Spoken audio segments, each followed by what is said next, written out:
Hi everyone, welcome back to my Bible reading channel where my goal is to bring the Word of God to as many people as possible. So today I will pick up where we left off in Daniel chapter 10.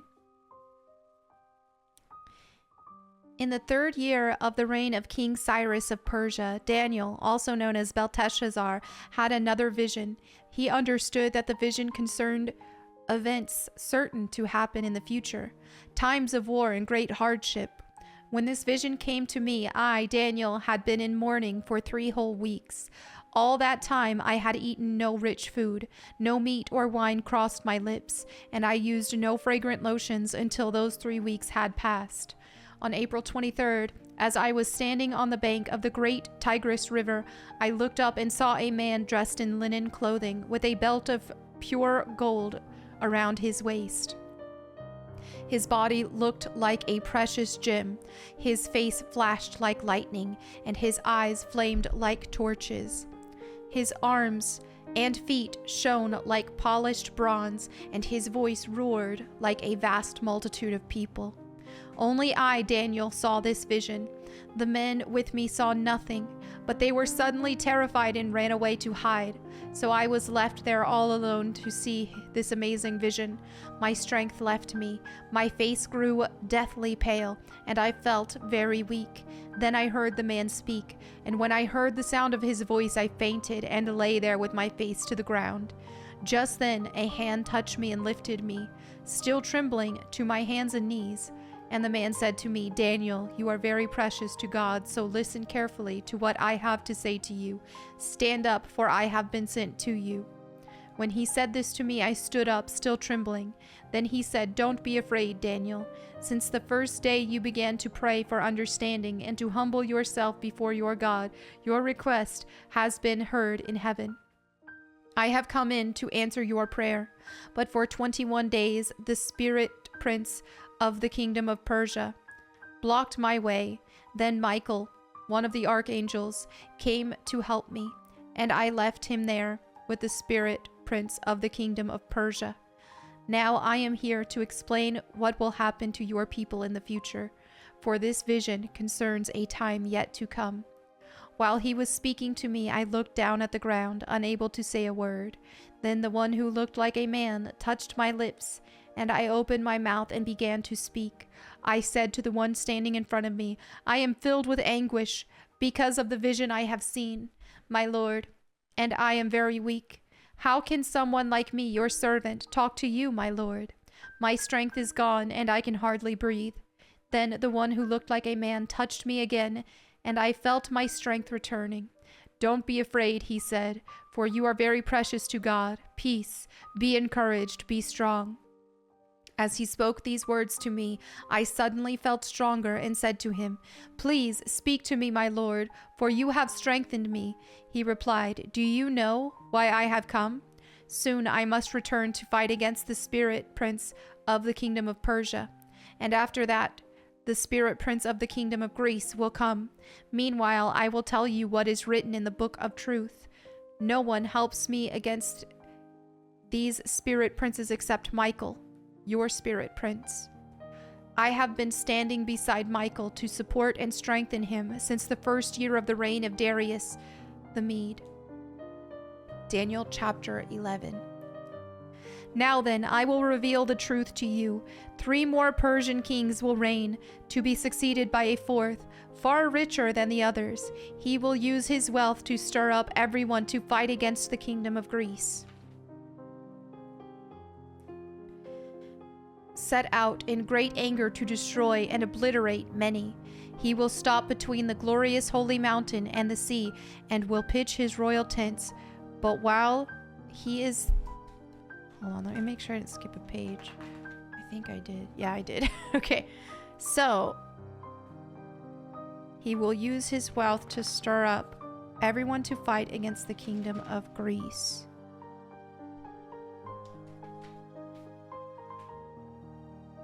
Then a mighty king will rise to power who will rule with great authority and accomplish everything he sets out to do. But at the height of his power, his kingdom will be broken apart and divided into 4 parts. It will not be ruled by the king's descendants, nor will the kingdom hold the authority it once had, for his empire will be uprooted and given to others. The king of the south will increase in power, but one of his own officials will become more powerful than he, and will rule his kingdom with great strength. Some years later, an alliance will be formed between the king of the north and the king of the south. The daughter of the king of the south will be given in marriage to the king of the north to secure the alliance, but she will lose her influence over him, and so will her father. She will be abandoned along with her supporters. But when one of her relatives becomes king of the south, he will raise an army and enter the fortress of the king of the north and defeat him. When he returns to Egypt, he will carry back their idols with him, along with priceless articles of gold and silver. For some years afterward, he will leave the king of the north alone. Later, the king of the north will invade the realm of the king of the south, but will soon return to his own land. However, the sons of the king of the north will assemble a mighty army that will advance like a flood and carry the battle as far as the enemy's fortress. Then, in a rage, the king of the south will rally against the vast forces assembled by the king of the north and will defeat them. After the enemy army is swept away, the king of the south will be filled with pride and will execute many thousands of his enemies, but his success will be short-lived. A few years later, the king of the north will return with a fully equipped army far greater than before. At that time, there will be a general uprising against the king of the south. Violent men among your own people will join them in fulfillment of this vision, but they will not succeed. Then the king of the north will come and lay siege to a fortified city and capture it. The best troops of the south will not be able to stand in the face of the onslaught. The king of the north will march onward, unopposed. None will be able to stop him. He will pause in the glorious land of Israel, intent on destroying it. He will make plans to come with the might of his entire kingdom, and will form an alliance with the king of the south. He will give him a daughter in marriage in order to overthrow the kingdom from within, but his plan will fail. After this, he will turn his attention to the coastland and conquer many cities, but a commander from another land will put an end to his insolence and cause him to retreat in shame. He will take refuge in his own fortresses, but will stumble and fall and be seen no more. His successor will send out a tax collector to maintain the royal splendor, but after a very brief reign he will die, though not from anger or in battle. The next to come to power will be a despicable man who is not in line for royal succession. He will slip in when least expected and take over the kingdom by flattery and intrigue. Before him, great armies will be swept away, including a covenant prince. With deceitful promises, he will make various alliances. He will become strong despite having only a handful of followers. Without warning, he will enter the richest areas of the land. Then he will distribute among his followers the plunder and wealth of the rich, something his predecessors had never done. He will plot the overthrow of strongholds, but this will last only for a short while. Then he will stir up his courage and raise a great army against the king of the south. The king of the south will go to battle with a mighty army, but to no avail, for there will be plots against him. His own household will cause his downfall. His army will be swept away, and many will be killed, seeking nothing but each other's harm. These kings will plot against each other at the conference table, attempting to deceive each other, but it will make no difference, for the end will come at the appointed time. The king of the north will then return home with great riches. On the way, he will set himself against the people of the Holy Covenant, doing much damage before continuing his journey. Then at the appointed time, he will once again invade the south, but this time the result will be different, for warships from western coastlands will scare him off, and he will withdraw and return home. But he will vent his anger against the people of the Holy Covenant and reward those who forsake the covenant. His army will take over the temple fortress, pollute the sanctuary, put a stop to the daily sacrifices, and set up the sacrilegious object that causes desecration. He will flatter and win over those who have violated the covenant, but the people who know their God will be strong and will resist him. Wise leaders will give instruction to many, but these teachers will die by fire and sword, or they will be jailed and robbed. During these persecutions, little help will arrive, and many who join them will not be sincere, and some of the wise will fall victim to persecution. In this way, they will be refined and cleansed and made pure until the time of the end, for the appointed time is still to come. The king will do as he pleases, exalting himself and claiming to be greater than every god, even blaspheming the God of gods. He will succeed, but only until the time of wrath is completed. For what has been determined will surely take place. He will have no respect for the gods of his ancestors, or for the God loved by women, or for any other god, for he will boast that he is greater than them all. Instead of these, he will worship the god of fortresses, a god his ancestors never knew, lavish on him gold, silver, and precious stones, and expensive gifts. Claiming this foreign god's help, he will attack the strongest fortresses. He will honor those who submit to him, appointing them to positions of authority and dividing the land among them as their reward.